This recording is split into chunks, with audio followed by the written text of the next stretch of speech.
कल हमने आपसे एक क्वेश्चन पूछा था, एनसीईआरटी क्वेश्चन है। उस क्वेश्चन में ये था कि तीन आवेश हैं Q1, Q2 और Q3। तीनों आवेश बराबर मात्रा के हैं।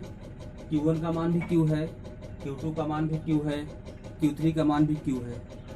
तीनों समबाहु त्रिभुज के शीर्षों पर रखे गए हैं। इस समबाहु त्रिभुज की प्रत्येक भुजा को यल माना गया है। समबाहु त्रिभुज की प्रत्येक भुजा को यल से प्रदर्शित किया गया है और Q आवेश तीनों शीर्षों पर रखा गया है।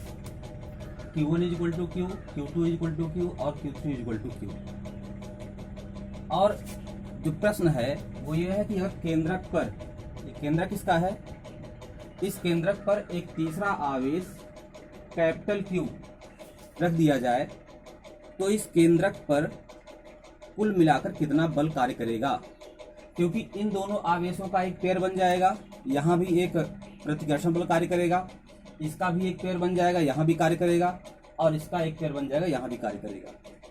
तो इस पर तीन तरह के बल काम करेंगे। कैपिटल Q आवेश पर तीन प्रकार के बल काम करेंगे। Q1 के नाते प्रतिकर्षण बल, Q2 के कारण प्रतिकर्षण बल और Q3 के कारण प्रतिकर्षण बल। इन सब का परिणामी हमको निकालना है। तो क्या करेंगे, हम इसको थोड़ा सा ड्रा कर देंगे। आप जानते हैं कि केंद्रक जो होता है वह त्रिभुज की माध्यिकाओं का कटान बिंदु होता है।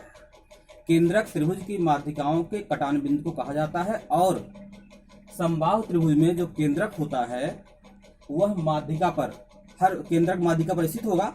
और समबाहु त्रिभुज में जब आप लंब डालेंगे, क्योंकि माध्यिका जो है वो सम्मुख भुजा को दो बराबर भागों में बांटती है और ये दोनों भुजाएं समबाहु त्रिभुज है तो बराबर ही हैं, इसलिए समबाहु त्रिभुज में सामने वाले शीर्ष से डाला गया जो लंब होता है वही माध्यिका कहलाता है और वही सामने वाली भुजा को दो इक्वल पार्ट्स में बांटता भी है। तो यहां से हम ड्रा कर देंगे इसको। ये देखिए ध्यान से, ऐसे हमने ड्रा कर दिया, ये ड्रा हो गया। अब ये D पर मान लीजिए मिल रहा है, ये माध्यिका भी हो गई और ये लंब भी हो गया। यह इक्वल पार्ट्स में बढ़ गया। L/2 आपका ये हो गया और L/2 ये हो गया, दो इक्वल पार्ट्स में बढ़ गया ये। अच्छा, B से भी हम Q को ड्रॉप मिला दे रहे हैं, डॉट लाइन्स मिला रहे हैं। B से O बिंदु को, जहां पर Q आवेश रखा हुआ है, और C से मिला दे रहे हैं O बिंदु को। OC को मिला दिया हमने और OB को मिला दिया। अब ध्यान देना यह है कि बिंदु A पर जो Q आवेश रखा गया है इसके कारण जो प्रतिकर्षण बल है, कहां पर, बिंदु O पर, जहां पर कैपिटल Q रखा गया आवेश है, तो स्मॉल q और कैपिटल Q के बीच जो प्रतिकर्षण बल कार्य करेगा, कहां काम करेगा, नीचे की तरफ काम करेगा। और जो ये आपका बिंदु B पर रखा गया है स्मॉल q आवेश, इसके कारण बिंदु O पर रखे कैपिटल Q आवेश पर जो प्रतिकर्षण बल कार्य करेगा वो कहाँ कार्य करेगा, इसी थोड़ा आगे बढ़ा दीजिए, यहाँ से ऐसे यहाँ पे इधर की तरफ कार्य करेगा। और बिंदु C पर रखा गया जो स्मॉल q आवेश है उसके कारण बिंदु O पर रखे कैपिटल Q आवेश पर कार्य करने वाला जो बल है वो कहाँ कार्य करेगा, इसको इधर ड्रा कर दीजिए थोड़ा सा ऐसे, यहाँ काम करेगा। ठीक है, तो एक बल की डायरेक्शन नीचे हो गई, दूसरे की ऊपर हो गई, तीसरे की यहाँ हो गई। अब यहाँ ध्यान देने वाली बात है कि स्मॉल q आवेश यहाँ पे है, कैपिटल Q आवेश यहाँ पर है। ठीक है, इन दोनों के बीच जो बल कार्य करेगा वही बल यहाँ बिंदु B पर रखे आवेश और Q के बीच और बिंदु C पर रखे आवेश और Q आवेश के बीच कार्य करेगा। क्यों? क्योंकि हम जानते हैं कूलाम के नियम से, कूलाम का नियम होता है F = 1/4πε0 into Q1 Q2 divide by R²। ये फार्मूला होता है। अब दोनों जगह आवेश तो बराबर है। अगर हम इस पेयर की बात करें तो स्मॉल q आवेश कैपिटल Q आवेश, तो इसका गुणनफल भी वही होगा। यहाँ भी स्मॉल q आवेश रखा है, कैपिटल Q, यहाँ भी गुणनफल वही होगा। स्मॉल q आवेश यहाँ, कैपिटल Q यहाँ भी वही होगा। तो कहने का मतलब ये हुआ कि तीनों जो बल हमारे हैं, ये वाले बल, वह बल बराबर होंगे क्योंकि Q1 Q2 गुणनफल बराबर होगा और R मतलब दूरी। अच्छा ध्यान दीजिए जरा सा, A से लेकर के O तक की दूरी बी से लेकर के ओ तक की दूरी और सी से लेकर ओ तक की दूरी, अर्थात इसको हम कहें तो AO बराबर हो जाएगा BO बराबर हो जाएगा CO, ये बराबर हो जाएंगे। और इसकी लेंथ होगी कितनी, अभी इसको निकालते हैं। ये पूरी माध्यिका है, AD आपकी माध्यिका है और केंद्रक जो है वह इसी माध्यिका पर स्थित है।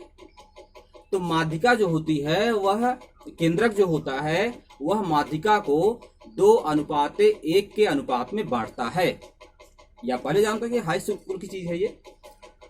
केंद्रक जो होता है वह माध्यिका को 2 और 1 के रेशियो में बांटता है, अर्थात AO की जो लेंथ होगी वह OD के लेंथ की दुगनी होगी, या OD की जो लेंथ होगी वह AO की 1/3 होगी। तो अगर हमको AD की लेंथ प्राप्त हो जाए तो हम AO की लेंथ प्राप्त कर लेंगे, और जो AO की लेंथ होगी वही BO की होगी, वही CO की होगी।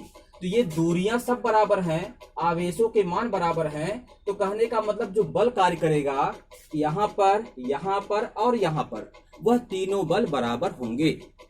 इसलिए उन बलों को हम डिनोट कर रहे हैं F से और F से। कहीं की किताब में आपको F1 मिलेगा, F2 मिलेगा, F3 मिलेगा, लेकिन जब मान निकालेंगे F1, F2, F3 तीनों मान सेम आएंगे तो वहां लिखा जाएगा F1 = F2 = F3। तो उसको लिखने का कोई फायदा है नहीं, क्योंकि आवेश बराबर है, दूरी बराबर है, तो हम सीधे मान सकते हैं यहाँ बल भी F, यहाँ बल भी F, यहाँ बल भी F। इस F का मान क्या होगा, एक F का मान निकाल लेंगे वही सबका F हुआ। F का मान कैसे निकलेगा, अच्छा F के मान निकालने के पहले ये तो फिक्स है, ये तो हमको पता है। Q1 का मान पता है, Q है, हर जगह Q है, तो कोई एक Q ले लीजिए, इसे ले लेंगे। Q2 का मान जो यहाँ पर आवेश है कैपिटल Q, दूरी निकालना है आपको, तो पहले हम दूरी निकाल लेते हैं। दूरी हम पहले निकाल लेते हैं। दूरी के लिए क्या करेंगे, AD की लेंथ निकाल लीजिए। अब एक त्रिभुज आप ABD कल्पना कर लीजिए। त्रिभुज ABD में यह कर्ण है, यह लंब है और यह आधार है। तो पाइथागोरस का नियम लगा देंगे। तो AD² के लिए AD² = AB² माइनस BD², ये पाइथागोरस नियम है। या AD² = हो जाएगा, AB की वैल्यू लेंथ वही समबाहु त्रिभुज की भुजा L है, तो हो जाएगा L² माइनस BD का मान L/2 है, तो इसका वर्क करेंगे तो हो जाएगा L² / 4 हो जाएगा। यहाँ भाग देंगे आप इसका तो हो जाएगा यह 3L² / 4। इसका स्क्वायर रूट ले लीजिए तो AD = हो जाएगा √3/2L। ये हो गया, ये तो हो गई AD की वैल्यू, यह AD की वैल्यू हो गई।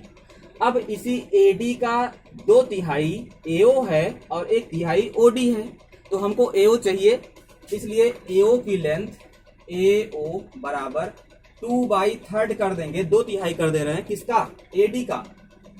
2/3 AD हो जाएगा, या ये हो जाएगा 2/3 AD की वैल्यू हो जाएगी √3/2L। यहाँ पर 2 से 2 कैंसिल हो जाएगा, √3 नीचे आ जाएगा तो हो जाएगा L/√3। एक मिनट, ये आपका हो गया L/√3। ये दूरी आपको मिल गई। अब बल का मान निकाल लीजिए।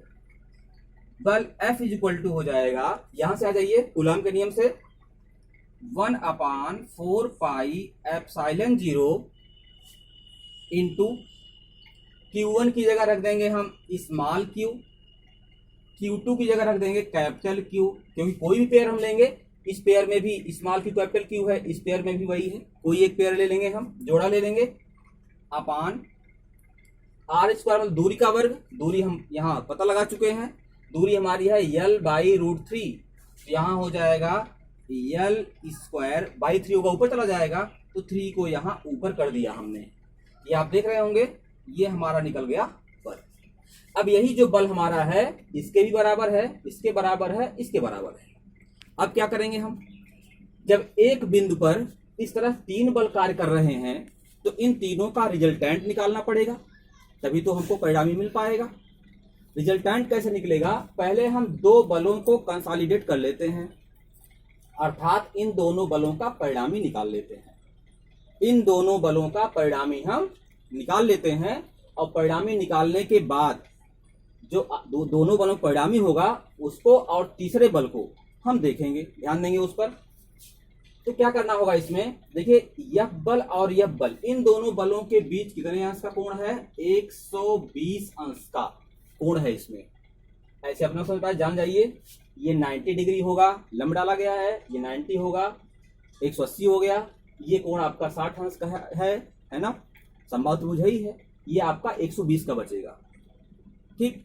अथवा ऐसे समझ सकते हैं, ये 60 अंश का है पूरा, बाइसेक्टर गया हुआ है, 30 अंश का हुआ, 30 अंश का हुआ, ये 60 अंश हो गया, तो ये बचा आपका 120 अंश का, ये 120 का होगा, तो ये शीर्षाभिमुख कोण है, ये भी 120 का हुआ।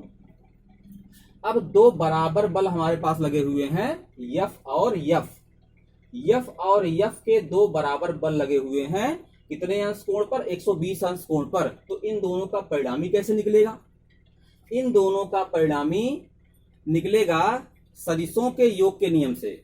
हम जानते हैं जब किसी एक बिंदु पर दो बल कार्य करते हैं जिनको समांतर चतुर्भुज की दो संलग्न भुजाओं से दिखाया जा सके, तो ऐसे बलों का जो परिणामी होता है वह किस सूत्र से, R = √a² + b² + 2ab cos theta, जहां पर a पहला बल होता है, b दूसरा होता है, थीटा उन दोनों के बीच का कोण होता है। तो यहाँ पर यफ और यफ के दो बल हैं, 120 अंश कोण पे लगे हुए हैं, तो इनका परिणामी हम निकालेंगे इस फार्मूले से, ध्यान दीजिएगा, R = √f²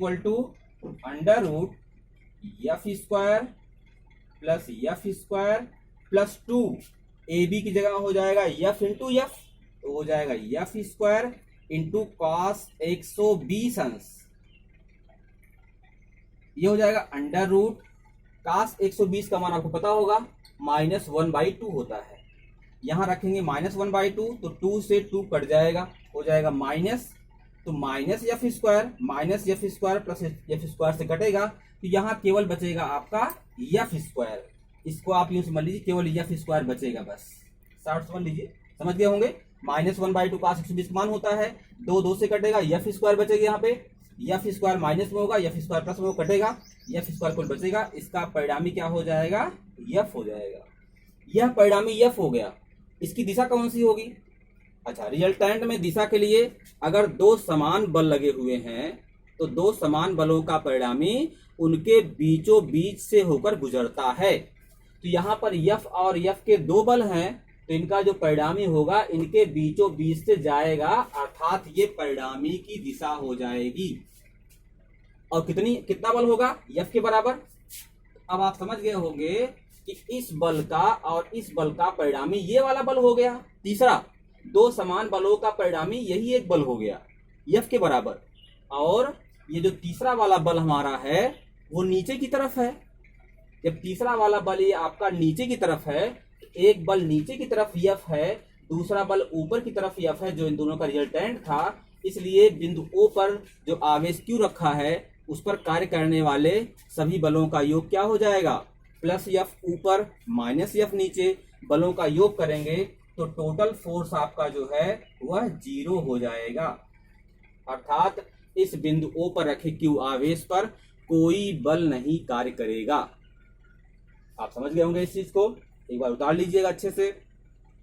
इसके बाद अगला टॉपिक हम पढ़ेंगे बहुल आवेशों के बीच बल और अध्यारोपण का सिद्धांत।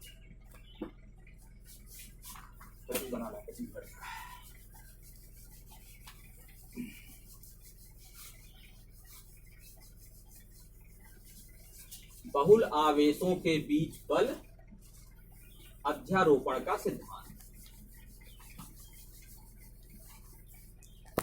आप नोट्स भी बनाते जाइएगा, आपको जो प्रिंट दिया जा रहा है उसको आप देख करके, वीडियो को सुन करके एक अच्छा सा नोट्स तैयार कर लेंगे। बहुल आवेशों के बीच बल, बहुल आवेशों के बीच बल,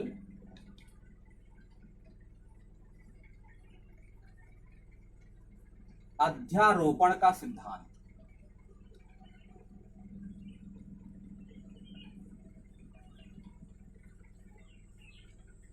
बहुल आवेशों के बीच बल अध्यारोपण का सिद्धांत। देखिए, अगर एक आवेश कहीं पर रखा हुआ है और उसके पर तक कई आवेश रखे गए हैं, Q1, Q2, Q3, Q4 dot dot Qn, बहुत से एक प्लेन में आवेश फैले हुए हैं, तो उसमें हर आवेश एक दूसरे आवेश पर बल लगाएगा ही।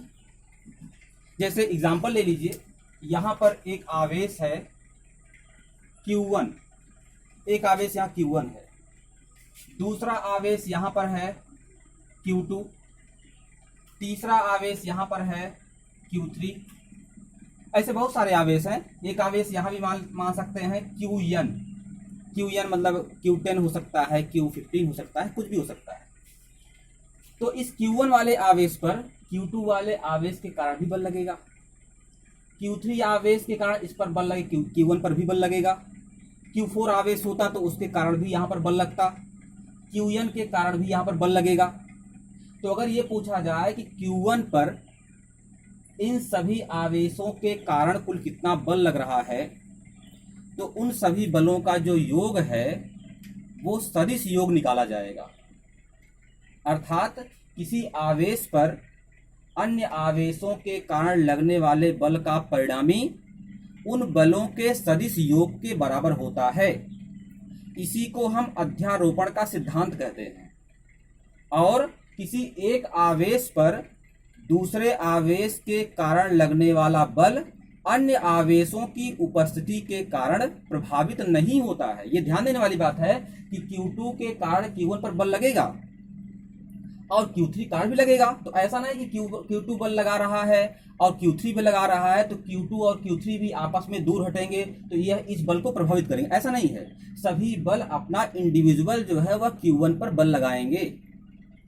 इसलिए अगर सभी बलों का हमको निकालना है परिणामी, तो कैपिटल F इक्वल टू हो जाएगा capital F1 plus capital F2 plus capital F3 plus dot dot capital Fn। यह वेक्टर योग है और इसी को हम कहते हैं अध्यारोपण का सिद्धांत। अब Q2 के कारण Q1 पर जो बल लगेगा उसको हम ऐसे दिखा देंगे, ध्यान दीजिएगा, ऐसे इसको आगे बढ़ा देते हैं। F12 Q1 आवेश पर Q2 के कारण लगने वाला बल है। Q3 के कारण भी लगेगा, ये मिला दे रहे हैं इसको हम ऐसे, थोड़ा सा यहाँ कर दे रहे हैं इसको ऐसे। तो Q3 के कारण Q1 बल लगेगा, कहाँ पर, यहाँ पर F13 वेक्टर F13। ऐसे Qn यहाँ पे कर दे रहे हैं, Qn के कारण भी यहाँ बल लगेगा, ऐसे इसको थोड़ा सा ऐसे मिला दे रहे हैं यहाँ पे। ये हो जाएगा आपका वेक्टर F1n। आप समझ गए होंगे। तो अगर आपको संपूर्ण बलों का परिणामी निकालना है वेक्टर F, तो ये हो जाएगा वेक्टर F12 मतलब Q2 के नाते जो Q1 पर बल लग रहा है, plus vector F13 plus vector अगर F14 होता तो F14 भी, plus dot dot vector F1n। अब इसका मान क्या होगा, अगर ये जानना चाहें तो ये भी जान सकते हैं। देखिए, capital F equal to vector F12 है तो कूलाम के नियम से अगर आप निकालेंगे तो 1/4 पाई एप्सिलॉन 0 Q1 Q2 होता है, तो एक बल हो गया Q1, दूसरा हो गया Q2, क्योंकि F12 जो है वह Q1 Q2 के बीच ही लग रहा है, तो Q1 Q2 हो गया बटे, अच्छा डिस्टेंस सदिश रखना पड़ेगा, यहां पर हो जाएगा R12 का स्क्वायर। R12 समझ रहे हैं, R12 यहां से यहां तक की डिस्टेंस है। कैसे लिया गया है बताया गया था आपको। यहां मूल बिंदु मान लीजिए, किसी मूल बिंदु के सापेक्ष O से लेकर Q1 तक की दूरी R1 है, O से Q2 तक की दूरी R2 है। तो अगर यह दूरी आपको निकालनी हो तो क्या हो जाएगा, यहां से यहां तक की दूरी निकालनी आपको हो तो इसको हम दिखाएंगे R12, ठीक है, और वह हो जाएगा R1 माइनस R2 के बराबर, क्योंकि आप इसे O बिंदु मान लीजिए, ये A बिंदु है तो OA प्लस AB बराबर OB होता है। तो अगर ये निकालना है तो R1 में से R2 घटाने के बाद निकल सकता है। तो इसको हम R12 लिख रहे हैं। क्योंकि ये मॉड है तो चाहे तो आप यहाँ मॉड वेक्टर लगा कर मॉड लगा दीजिए तो तब वो परिमाण को दिखाएगा। अदरवाइज आप R12 स्क्वायर लगा देंगे, यहाँ वेक्टर नहीं लगाएंगे तो परिमाण ही माना जाएगा। ये दिशा कहाँ आएगी इसमें, ऐसे यहाँ पर R12 कैप लगा दिया तो इसी वेक्टर की ये दिशा हो गई। तो इतना तो परिमाण हो गया और ये आपकी दिशा हो गई। ऐसे ही प्लस अगर F13 की बात करें तो 1/4 pi epsilon 0 into Q1 Q3, क्योंकि F13 जो है वह Q1 Q3 बीच लगा हुआ है, अपान यहाँ पर हो जाएगा R13 का स्क्वायर इंटू R13 का कैप, प्लस यहाँ हो जाएगा F1n, तो ये हो जाएगा 1/4 pi epsilon 0 into Q1 Qn बीच लगा हुआ है, ये Q1 Qn अपान यहाँ हो जाएगा R1n का स्क्वायर, जैसे ये R13 है R12 ऐसे ये R1n है, इसका स्क्वायर इंटू R1n का। कहने का मतलब कि दो दो आवेशों का जोड़ा बना लेंगे हम, दोनों आवेशों के बीच जो बल कार्य करेगा उन बलों का सदिश योग निकालेंगे। ऐसे नहीं जोड़ लेंगे हम अदिश की तरह से, सदिश योग निकालेंगे। दिशा का भी महत्व रखना पड़ेगा, दिशा का भी ध्यान रखना पड़ेगा वहां पे। इसी को हम कहते हैं अध्यारोपण का सिद्धांत। यह बात ध्यान देने वाली है कि यहाँ पर बहुत सारे आवेश हैं, आपको यह ध्यान में नहीं लगाना है कि Q2 भी है Q3 भी है, तो जब Q1 पर बल लगाएंगे तो क्या ये दोनों आपस में बल नहीं लगाएंगे, ये नहीं ध्यान देना है। क्योंकि यह दोनों बल यह दोनों आवेश इस आवेश पर जो बल लगाएंगे, ठीक है, वह बल इनके परस्पर बल से प्रभावित नहीं होगा। इसी सिद्धांत को हम कहते हैं अध्यारोपण का सिद्धांत। दो चीज आपको और बता दें, हम पूछा जाता है कि जो गुरुत्वीय बल हैं और वैद्युत बल हैं। गुरुत्वीय बल आप पहले जानते होंगे, पिछली क्लास में आपने पढ़ा होगा 11th में, गुरुत्वीय बल या गुरुत्वाकर्षण बल, और दूसरा बल आपका जो है गुरुत्वाकर्षण बल एक बल होता है और दूसरा बल होता है आपका यहाँ कूलाम के नियम से वैद्युत बल। तो वैद्युत बल और गुरुत्वाकर्षण बल, इन दोनों बलों में क्या डिफरेंस है? गुरुत्वाकर्षण बल और वैद्युत बलों में 3 मुख्य डिफरेंस है। पहला डिफरेंस यह है दोनों के बीच में कि वैद्युत बल जो होते हैं वो आकर्षण और प्रतिकर्षण दोनों प्रवृत्ति के होते हैं। वैद्युत बल आकर्षण और प्रतिकर्षण दोनों प्रवृत्ति के होते हैं, जबकि जो गुरुत्वीय बल होते हैं यह केवल आकर्षण प्रवृत्ति के होते हैं। पृथ्वी केवल वस्तु खींचती है, दूर तो नहीं हटाती है। तो गुरुत्वीय बल केवल आकर्षण प्रवृत्ति के होते हैं, जबकि वैद्युत बल आकर्षण एवं प्रतिकर्षण दोनों प्रवृत्ति के होते हैं। समझ गए होंगे आप। दूसरा, गुरुत्वीय बल जो होता है आपका, इस गुरुत्वीय बल का मान बहुत कम होता है और वैद्युत बल जो होता है वह प्रबल बल होता है। गुरुत्वीय बल कम होता है और वैद्युत बल प्रबल बल होता है। अगर हम यह देखें कि दो प्रोटॉनों के बीच, एक प्रोटॉन यहाँ पर है एक प्रोटॉन यहाँ पर है, दो प्रोटॉनों के बीच कार्य करने वाला विद्युत बल निकालें और गुरुत्वाकर्षण बल निकालें, तो विद्युत बल जो आपका हो निकलेगा वह गुरुत्वाकर्षण बल से 10⁻36 गुना होगा। मतलब गुरुत्वाकर्षण बल की अपेक्षा यह 10⁻36 गुना होगा।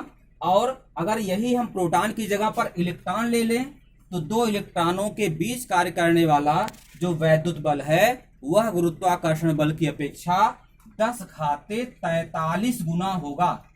कहने का मतलब यह हुआ कि वैद्युत बल हमारा बहुत प्रबल बल है और यह एक क्षीण बल है। दो अंतर हो गया। तीसरा जो अंतर है वो ये है कि वैद्युत बल दोनों आवेशों के बीच के माध्यम पर निर्भर करता है, जबकि गुरुत्वाकर्षण बल दोनों पिंडों के बीच या दोनों वस्तुएं जो है जिनके बीच वो कार्य कर रहा है उनके बीच के माध्यम पर निर्भर नहीं करता।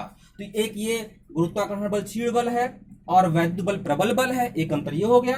दूसरा, गुरुत्वाकर्षण बल जो होता है वह बीच के माध्यम पर निर्भर नहीं करता, वैद्युत बल निर्भर करता है। और तीसरा अंतर, वैद्युत बल जो होता है आकर्षण और प्रतिकर्षण दोनों प्रवृत्ति का होता है, जबकि जो गुरुत्वाकर्षण बल होता है वह केवल आकर्षण प्रवृत्ति का होता है। तो आज हमने आपको जो पढ़ाया हुआ है उसको आप रिवाइज कर लेंगे और इसके आगे का टॉपिक आपको हम कल बताएंगे। धन्यवाद।